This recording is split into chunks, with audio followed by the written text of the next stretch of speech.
Former White House Chief of Staff Mark Meadows, who was named as a co-defendant in last week's Georgia indictment, is now asking for the charges against him to be dismissed. In a court filing, an attorney for Meadows claims presidential immunity should shield him from charges that accuse him of taking part in a criminal enterprise meant to illegally change the 2020 election results.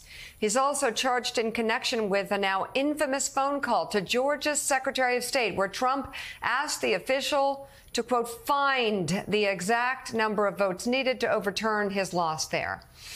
Last week, Meadows asked for his case to be moved from Superior Court to federal court. A hearing on that matter is expected this week, and now he wants them dismissed.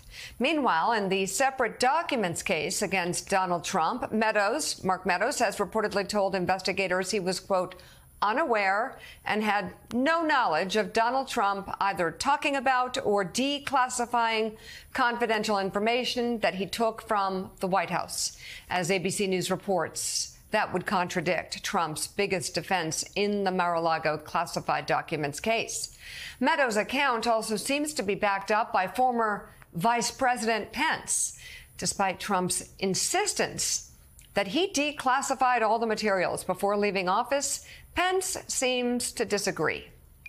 In my case, I was never made aware of any broad-based effort to declassify documents. You know, there is a process that the White House goes through to declassify materials. I'm aware of that occurring on several occasions over the course of our 4 years, but I don't have any knowledge of any broad-based directive from the president, but that doesn't mean it didn't occur. It's not something that I ever heard about. Mark Meadows also reportedly told investigators he was not involved in packing boxes, did not witness Trump or anyone else doing so, and claimed he was unaware Trump took any government records with him. ABC News also reviewed an early draft of the prologue of Meadows' book, The Chief's Chief, about his final months in the White House. The book includes a description of Trump having a classified war plan at his office in Bedminster, New Jersey, when he was meeting with Meadows, his ghostwriter, actually, and publicist, but not Meadows himself, which reads, quote, on the couch in front of the president's desk, there is a 4-page report typed up by Mark Milley himself. It shows the general's own plan to attack Iran. Ultimately, the passage did not appear in the book.